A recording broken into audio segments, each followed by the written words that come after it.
Hi, I'm Ollie. Welcome to Oxford Online English. In this lesson, you'll see 6 things we often hear from English learners we meet. We see them in YouTube comments, we hear them in classes. Do you want to learn English and make faster progress? Of course you do. You should stop saying these things. Stop saying, it's difficult. Definitely never say, it's too difficult. Instead, say, I need more time. When you say it's difficult, you're immediately taking a negative approach. It's like saying, I can't do it. I should give up. There's no point trying. This way of thinking makes you feel bad about yourself and it discourages you from trying further. Everything is difficult when it's new and unfamiliar. When you learn English, or any language, you have to deal with many new and unfamiliar things. But guess what? With time and practice, everything gets easier. So don't say, this grammar point is too difficult. Don't say, writing essays is too difficult. Don't say, speaking fluently is difficult. Say, I need more time to understand this grammar point. Say, I need more time to learn how to write essays well. Say, I need more time in order to speak more fluently. This helps you approach your English learning in a positive way so that you're focused on improving and progressing. Stop saying, I understand. Don't say, I understand this vocabulary. Don't say, I understand these grammar rules. Don't say, I understand what people say, but I can't respond. Many English learners, and language learners generally, fall into the same trap. They confuse understanding something with knowing it. But really knowing something, for most learners, means that you can use it.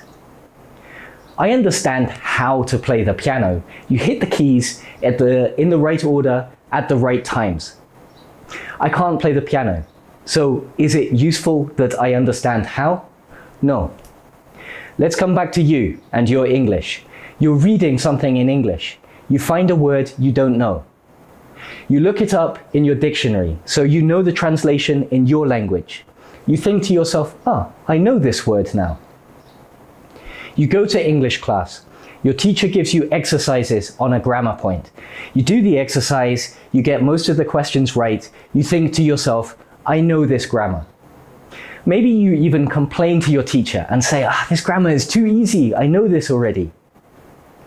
You read a text, you understand it, or at least most of it.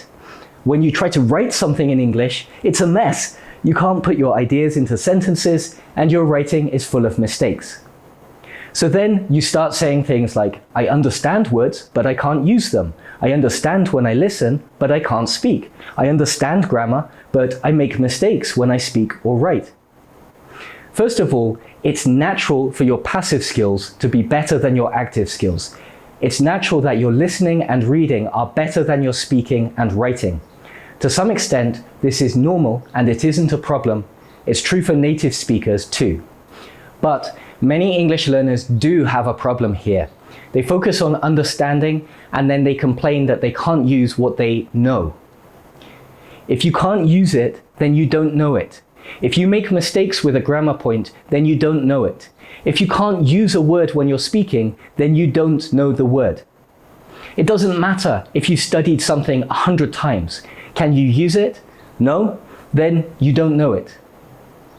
So don't say, I understand. Instead, say, I can use this or I can't use this. That's what counts. That's what you care about, right? Stop saying, how do I? Don't say, how do I remember new words? Don't say, how do I get 7.5 in IELTS? Don't say, how do I improve my listening? Instead, ask yourself, what can I do today? Say, what can I do today to learn some new vocabulary? Say, what can I do today to prepare for my IELTS exam? Say, what can I do today to practice my listening skills? We meet many students who ask huge general questions like this. How do I speak fluently? How do I write a high-scoring IELTS essay? How do I speak with a British accent? These questions are too big. You don't do one thing to speak fluently. You do many things over a long time.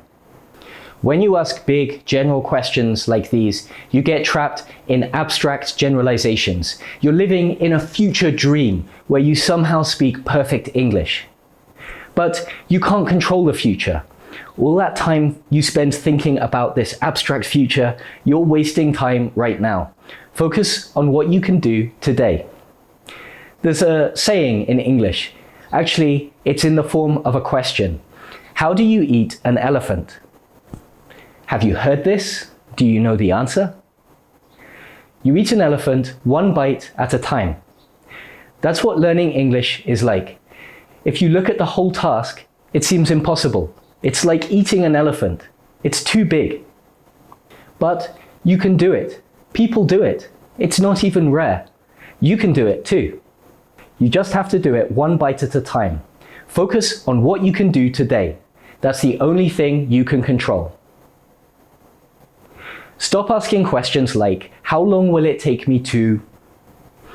Don't say, how long does it take to become fluent in English? Don't say, how long will it take me to get Band 7 in IELTS? Don't say, how long will it take me to learn to negotiate in English for my work? First, no one knows. You don't know, and I don't know. No one knows. Maybe you're a genius and you'll do it in 4 weeks. Maybe it'll take you 4 years. Maybe you'll never do it. How am I supposed to know? How is anyone supposed to know? Every learner is a little bit different. No one has the same experience.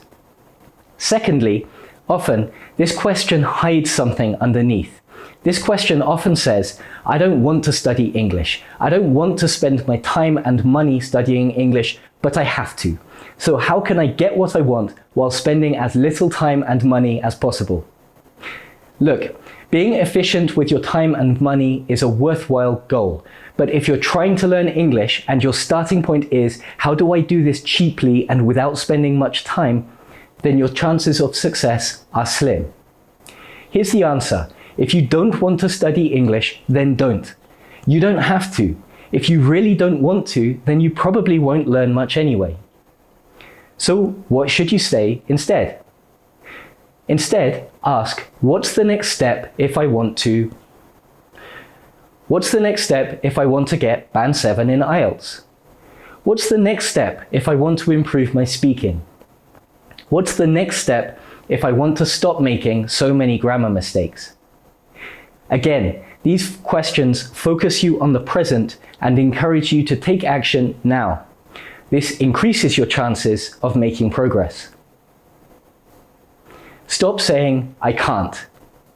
Don't say, I can't speak fluently. Don't say, I can't understand films and TV in English.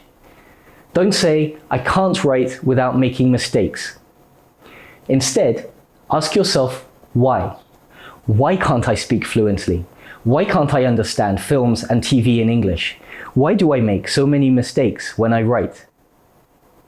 There's a reason. There's an answer to all these questions. If you want to learn, you need to find the answer. There might not just be one answer, there could be many. The answer might not be simple.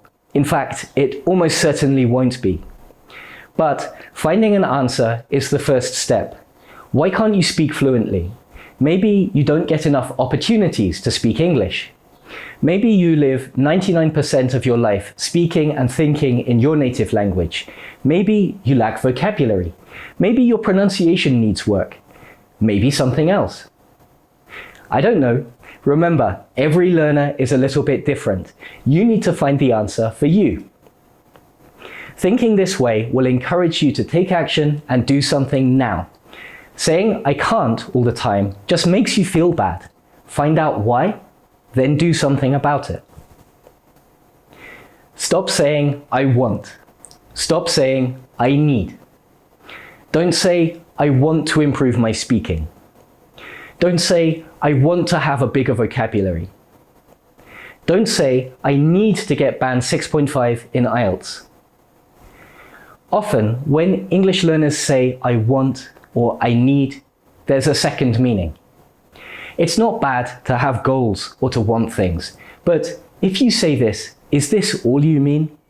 Many people who say these things really mean, I want someone else to give this to me. I want someone else to solve this problem. I want someone else to wave a magic wand and get me my IELTS result. I want someone else to take away all the bad feelings and the hard work and the difficulties. It doesn't work like that, and it's never going to. You heard this before, but I'll say it again. You don't have to learn English. But I need it for my job. I have to learn English to emigrate to Australia. I have to learn English for my exams at university. No, you don't. No one's forcing you to learn English. You want to or you don't. If you want to, then do it. If you don't, then save your time, your money, and your energy. And for sure, no one else will make it happen for you. Other people can help, good teachers can help, English-speaking friends and colleagues can help. But in the end, it depends on you. So don't say, I want or I need, if what you really mean is, I want someone else to give me the solution. Don't wait for someone else to solve your problems. Take responsibility for your own progress. I'm not saying that to be unkind. I'm saying it because you're the only person who can. That's it. Thanks for watching.